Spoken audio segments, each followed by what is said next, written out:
ومن الناس والدواب والأنعام مختلف ألوانه كذلك إنما يخشى الله. Bismillahirrahmanirrahim. Assalamualaikum warahmatullahi wabarakatuh. Innal hamdalillah nahmaduhu wa nasta'inuhu wa nastaghfiruh. Wa na'udzu billahi min shururi anfusina wa min sayyiati a'malina. May yahdihillahu fala mudilla lahu wa may yudlil fala hadiya lahu. Asyhadu an la ilaha illallah wa la syarika lahu. Wa asyhadu anna Muhammadan abduhu wa rasuluh sallallahu alaihi wa alihi washabbihi wa man tabi'ahum bi ihsan ila yaumiddin, amma ba'd. Masyarul ikhwani wa fatihillah azanillahu wa iyyakum rahimani wa rahimakumullah. Pada malam ini kita akan lanjutkan dari pembahasan kita mengkaji kitab Talqin Usuli Al-Aqidah lil Ammah. Talqin pokok-pokok akidah untuk umum, dari karangan Syekh Muhammad bin Abdul Wahhab bin Sulaiman An-Najdi rahimahullahu taala. Nah, pada pembahasan sebelumnya sudah kita masuk di pondasi yang kedua dari pembahasan buku ini, dan sudah kita terangkan dari makna Islam, ya, dan sudah kita uraikan dari pembahasan itu, ya, Islam secara bahasa dan secara istilah yang terbagi menjadi kauni dan syar'i.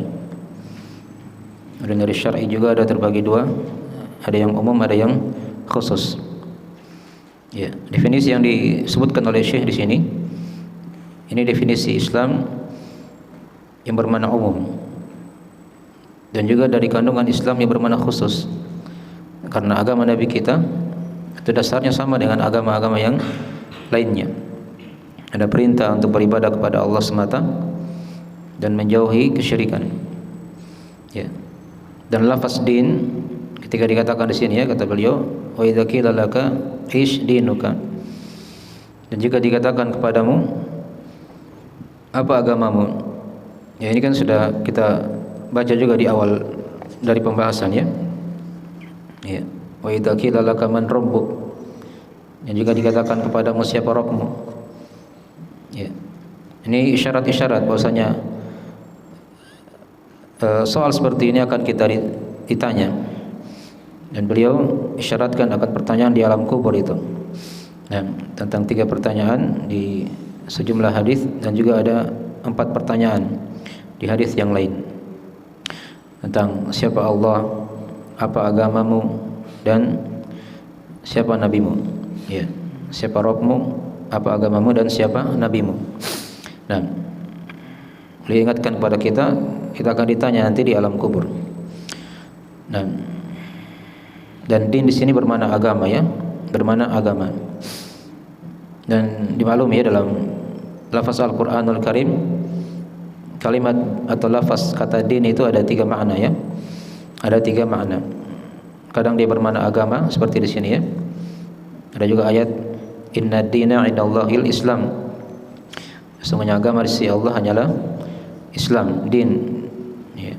Yang juga sudah kita baca kemarin ayatnya, wa may yabtaghi ghairal islami dinan. Ya. Siapa yang mencari selain Islam sebagai din, itu bermakna agama, ya. Baik. Dan kadang din juga bermakna hari pembalasan.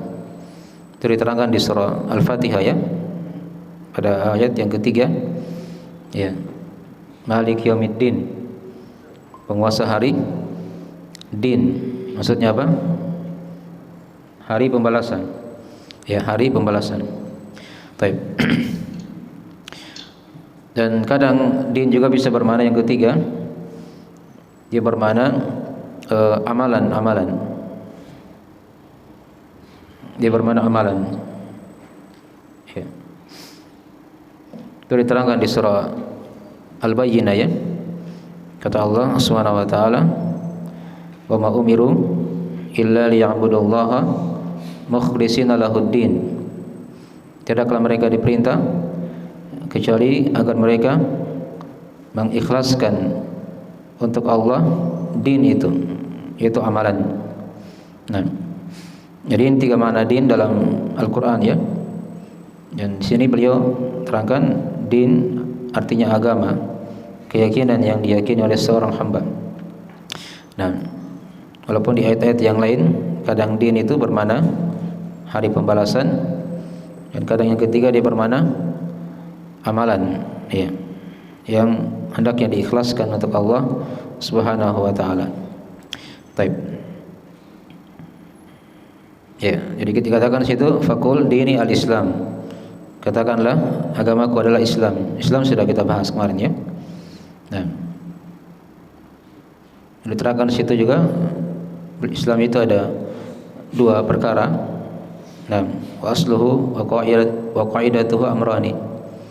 Nah, asalnya, ya, dan kaidahnya ada dua perkara. Yang sudah kita bahas kemarin, ya. Ada perintah untuk beribadah kepada Allah semata, ya, tidak ada syirikat baginya. Dan yang kedua, ada peringatan dari kesyirikan. Perintah untuk beribadah. Ibadah sudah kita bahas, ya, di pondasi yang pertama. Ya, ibadah itu kan artinya secara bahasa dia bermakna yang rendah atau yang hina. Jadi ketika seorang hamba dia beribadah kepada Allah, dia rendahkan dirinya, dia hinakan dirinya di depan Allah Subhanahu wa taala. Itu makna ibadah, ya. Nah, dan secara istilah banyak definisi ibadah diterangkan oleh para ulama. Di antaranya yang paling sering digunakan oleh para ulama yaitu definisi yang diterangkan oleh Ibnu Taimiyah rahimahullahu taala. Ini sudah kita bahas juga di pondasi yang pertama, ya. Ibadah itu adalah ismun jami' likulli ma yuhibbuhullahu wa yardah minal aqwal wal a'mal al-dhahir wal batinah.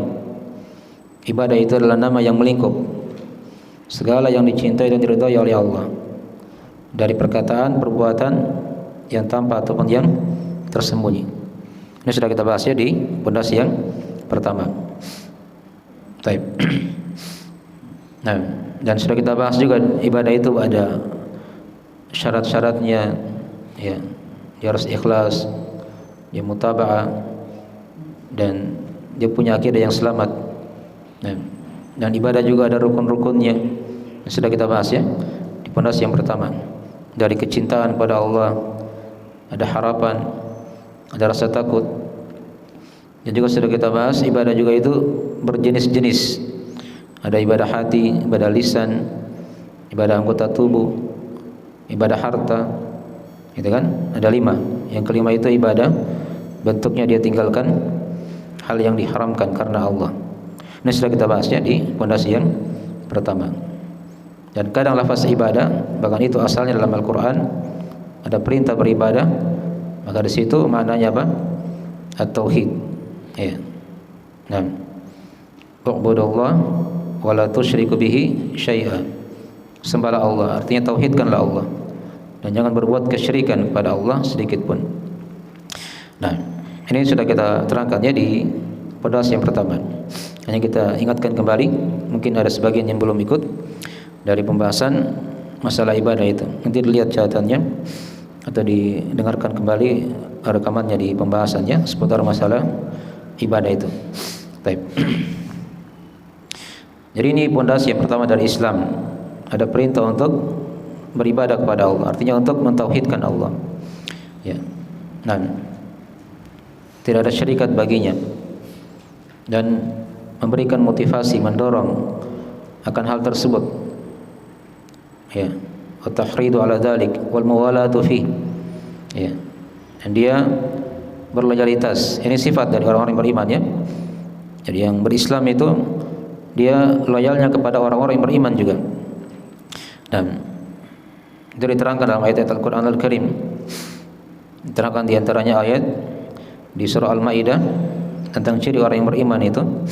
Dan di antara ciri mereka adillatin 'alal mu'minin a'izzatin 'alal kafirin.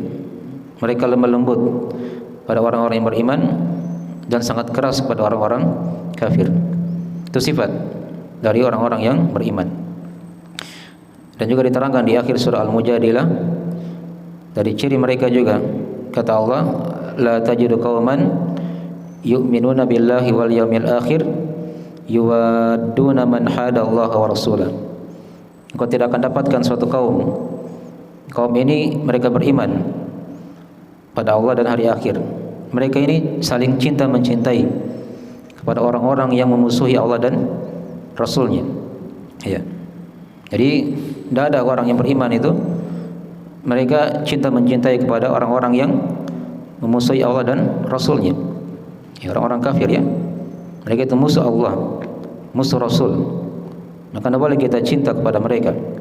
Ya, tidak boleh kita cinta. Yang hendaknya cinta gitu kita kembalikan kepada atau kita arahkan kepada orang-orang yang beriman juga. Nah, itu kan sudah kita bahas di syarat la ilaha illallah kan. Nah, dari tali iman yang paling kuat kata Nabi al-hubbu fillah wal baghdhu fillah, yaitu cinta karena Allah dan benci karena Allah. Ya, dipaham ya? Baik.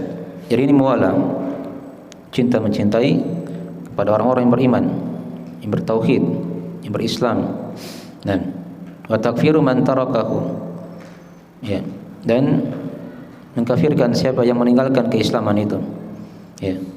Yang meninggalkan peribadahan kepada Allah semata, mentauhidkan Allah kan? Ya. Ini sudah kita bahas kemarin ya. Yang tidak dikafirkan, mereka kan dikafirkan oleh Allah dan Rasulnya. Diterangkan dalam ayat sudah kita baca kemarin kan? Contoh surah apa? Al-Bayyinah kan? Innal ladzina kafaru min ahlil kitabi wal musyrikin fi nari jahannam khalidina fiha. Ya. Sungguhnya orang yang kafir dari kalangan ahli kitab, Yahudi atau Nasrani, dan musyrikin selain ahli kitab, seluruhnya sama kata Allah, fi nari jahannam. Ya. Khalidina fiha, kekal selama-lamanya. Dan juga ayat di surah Al-Kafirun yang sering kita hafal kan? Qul ya ayyuhal kafirun. Ya. Katakanlah kepada orang-orang yang kafir. Itulah tadi rinciannya. Dari ahli kitab dan al-musyrikin. Dipahami ya? Baik. Itu pondasi yang pertama dari Islam ya. Ada perintah untuk mentauhidkan Allah, beribadah kepada Allah semata dan menjauhi kesyirikan. Nah, mendorong akan perkara itu, motivasi ya, cinta mencintai karena Allah dan ya, mengkafirkan orang-orang yang meninggalkan tauhid tersebut. Ya. Dan pondasi yang kedua kata beliau wal indzar anisyirk. Ini sudah kita baca ya. Mari kita singgung surah Al-Baqarah juga ya. Nah, ya ayuhan nas ubudu rabbakum. Itu kan perintah bertauhid.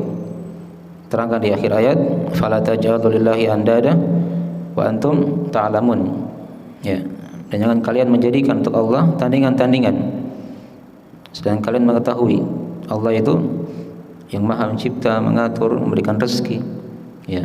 Nah, tidak boleh kita menjadikan untuk Allah tandingan-tandingan. Ya. Dan kesyirikan sudah kita bahas juga ya di pondasi yang pertama.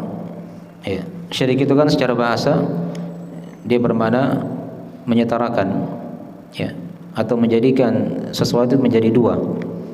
Ya, sehingga dia ada temannya begitu kan? Itu makna syirik secara apa? Bahasa. Ya, itu perhatikan doa Nabi Musa alaihissalam ya. Ketika beliau memohon pada Allah, ada di surah Thaha. Nanti dilihat di ayat-ayat 20 ke atas ya. Diterangkan di situ. Di antara doa Nabi Musa alaihissalam, panjang doanya ya. Ya. Dikatakan oleh Allah di ayat tersebut dari perkataan Nabi Musa, qala rabbi shrah li sadri wa yassir li amri wahlul 'uqdatan min lisani yafqahu qawli. Itu kan awal doanya. Ya Allah, ya, lapangkanlah dadaku, ya, mudahkanlah urusanku, lepaskanlah ikatan di lisanku agar mereka memahami perkataanku. Itu doa dibaca ya. Hari terangkan di ayat-ayat setelahnya lagi. Ya. Ada di antara situ al-lafaz ayatnya, waja'al li waziran min ahli Haruna akhi. Ya. Usdud bihi azri wa asyrikhu fi amri. Ya. Dan jadikanlah apa tadi dikatakan di ayatnya itu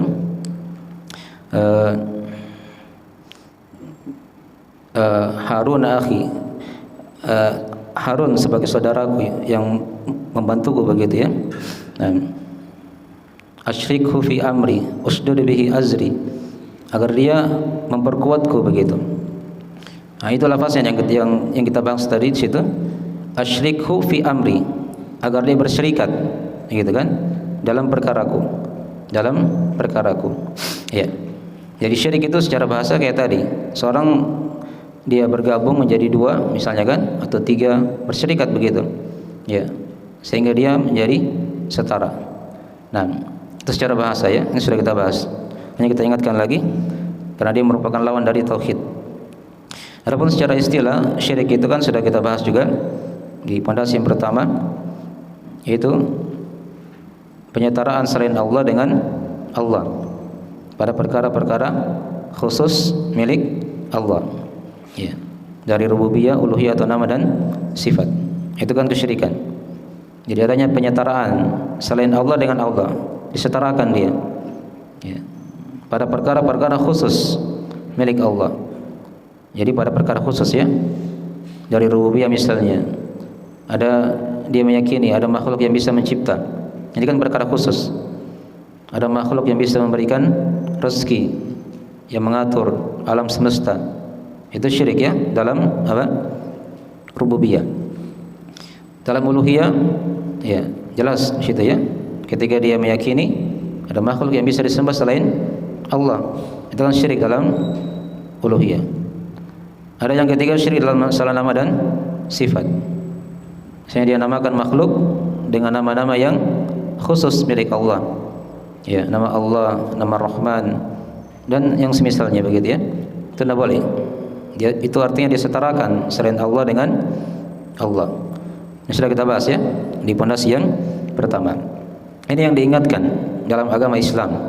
Nah, memperingatkan dari kesyirikan.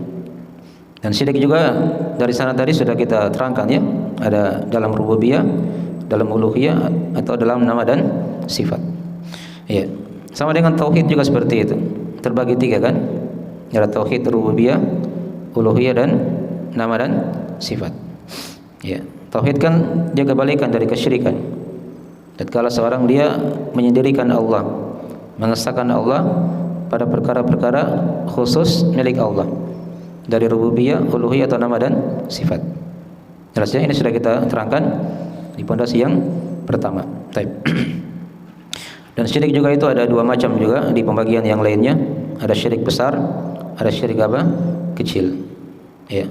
Pembagian tadi itu yang rububiyah, uluhiyah dan nama sifat itu masuk di syirik-syirik yang besar. Ya. Adapun syirik kecil seperti riya, ya. Ada bersumpah dengan nama selain Allah. Itu nanti dibahasnya di kitab tauhid dari rincian tauhid dan kesyirikan. Baik. Nah, makin dari hal yang diingatkan dalam Islam ya. Jadi Islam itu selain dia memerintah kepada tauhid, ya, dan juga padanya juga dia ingatkan, dia peringatkan akan kesyirikan dalam beribadah kepada Allah Subhanahu wa taala. Wa taghlidhu fi dzalika, dan keras pada perkara itu. Nah, ini kesyirikan ya, hendaknya kita keras dalam masalah itu.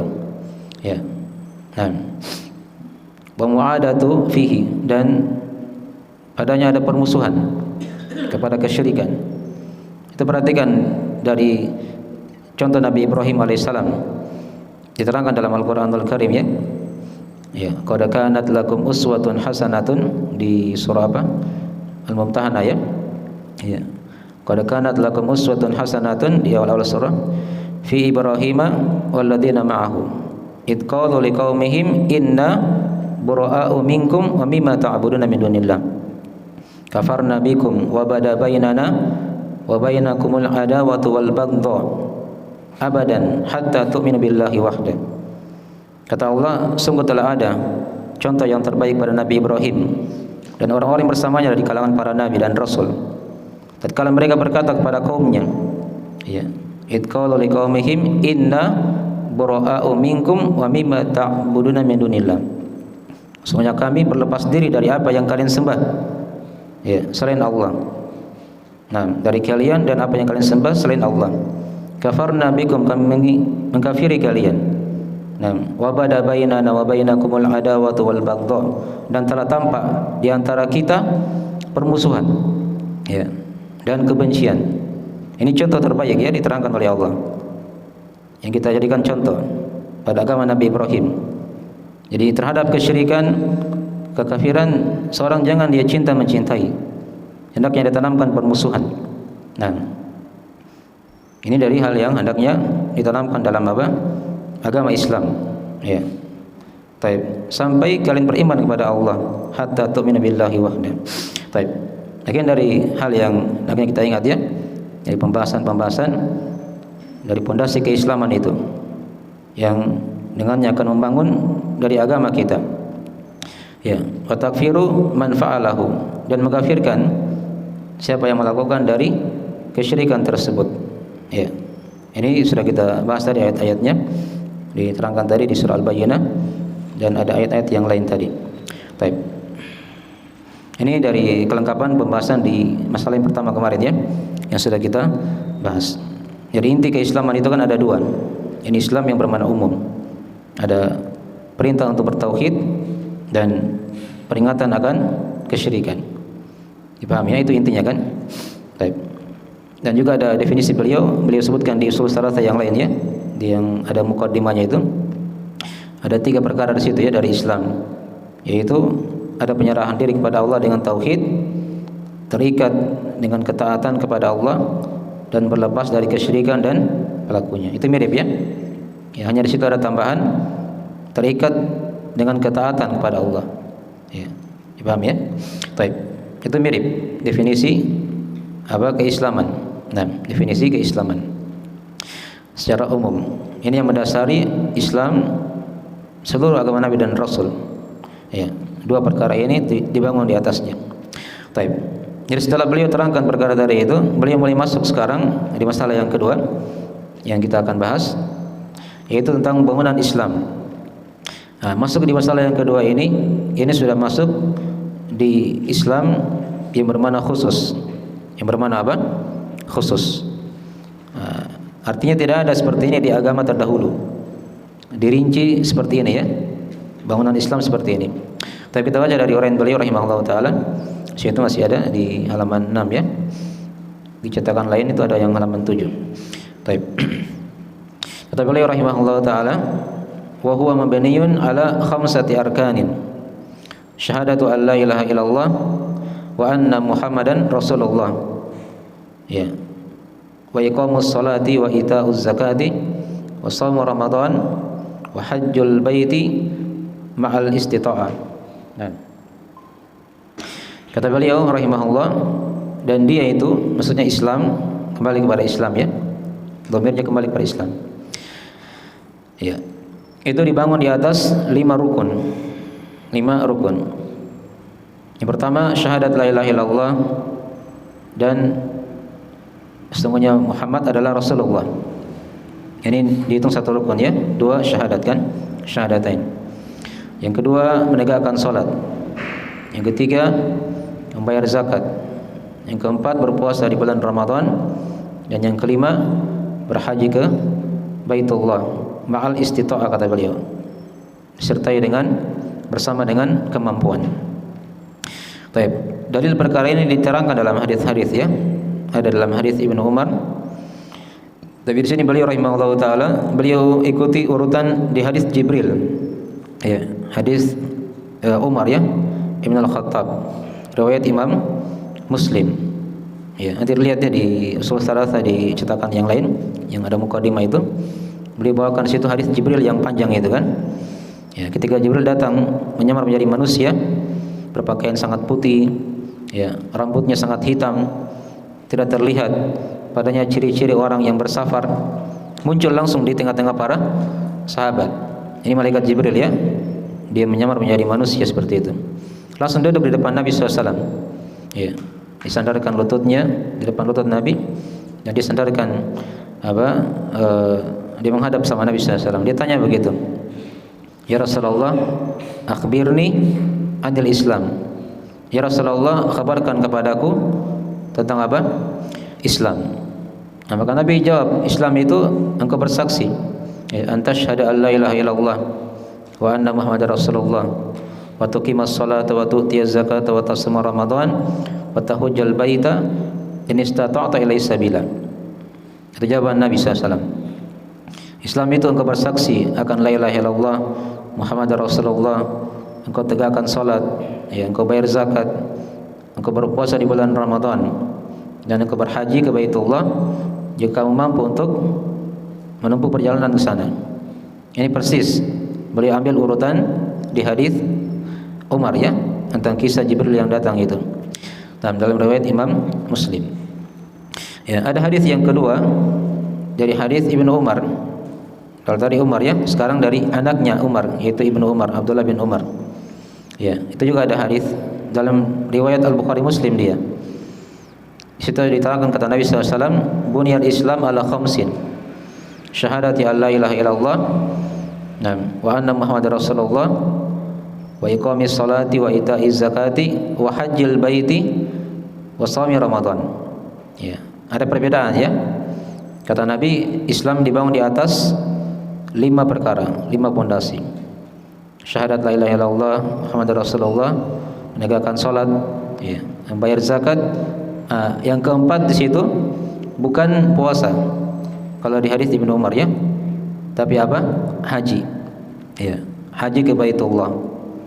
Baru yang kelima puasa di bulan Ramadan. Itu di hadis Ibnu Umar. Nanti lihat di hadis-hadis Arba'in Nawawiyah yang dikarang oleh Imam Nawawi itu kan, di hadis yang ketiga. Itu ada hadis Ibnu Umar situ. Haji itu di urutan yang keempat.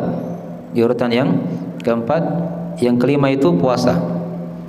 Itu di hadis Ibnu Umar dari sisi kekuatan riwayat, hadis Ibnu Umar lebih kuat karena dia dari riwayat Al-Bukhari dan Muslim. Jadi haji keempat, puasa kelima. Hanya kan yang tersebar di masyarakat, yang kita telah yakini haji itu kan yang kelima, puasa yang keempat. Itu juga betul. Dan dia diterangkan tadi di hadis riwayat Imam Muslim. Jadi kalau kita baca Sahih Al-Bukhari itu, Sahih Al-Bukhari itu Kitabul Hajj duluan daripada kitab As-Siyam. Jadi setelah salat, masalah salat beliau terangkan, masalah zakat, baru masalah haji. Kalau Imam Al-Bukhari karena beliau di situ manhajnya, beliau lebih dahulukan haji daripada apa? Puasa.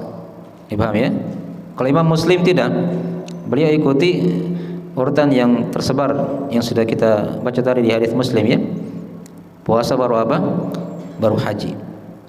Jelas ini jelas ini tidak ada permasalahan 5 rukun kan jelas.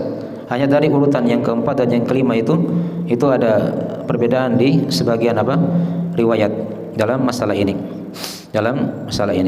Baik. Dan di sini beliau Syekh rahimahullah taala mengambil urutan dari hadis siapa? Hadis Ibnu Umar atau hadis Umar? Hadis Umar bin Al-Khattab. Riwayat siapa? Imam Muslim. Tapi ingat tadi ada hadis yang lain di hadis Ibnu Umar, haji itu didahulukan daripada apa? Daripada puasa. Supaya Anda bingung kalau membaca misalnya, kenapa ini di rukun haji, di rukun Islam yang keempat ada haji, yang kelima baru puasa. Itu memang ada hadis seperti itu Kita sengaja ingatkan supaya tidak bingung. Jangan sampai antum salah baca nanti bilang hadisnya salah baca ini tertukar, padahal tidak. Nabi sudah katakan seperti itu. Dan itu yang dijalani oleh para ulama dalam masalah ini. Jelas ini Baik. Ini dari sebagian pembahasan seputar dalil tentang rukun Islam. Baik. Kita masuk di syahadat yang pertama tapi kayaknya waktu sudah memasuki ini. Jadi kita tanya jawab saja, kalau ada yang kurang dipahami bisa ditanyakan. Kita sambung, kayaknya agak panjang pembahasannya itu. Syahadat la ilaha illallah.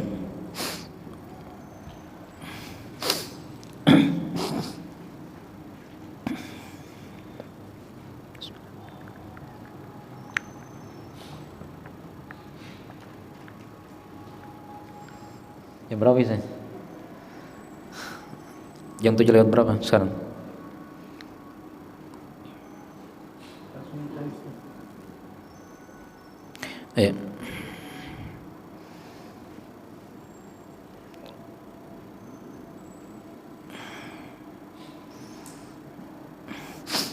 Syahadat la ilaha illallah ini agak panjang ya, nanti kita insyaallah. Itu ada kesalahan di situ ya, nanti diperbaiki di situ.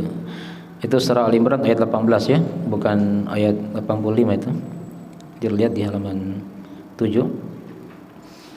Di masalah yang ketiga ya, dalil tentang syahadat la ilaha illallah. Sebenarnya surah Al-Imran ayat 18. Ya.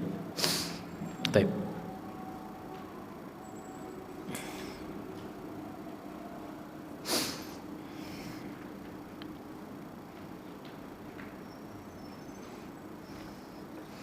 Ya, sekarang itu dulu ya, kita akhir aja majelisnya. Mungkin bisa kita lanjutkan. Nanti kita sambung di pertemuan yang berikutnya, insyaallah taala. Baik. Jelas tadi pembahasannya, tadinya.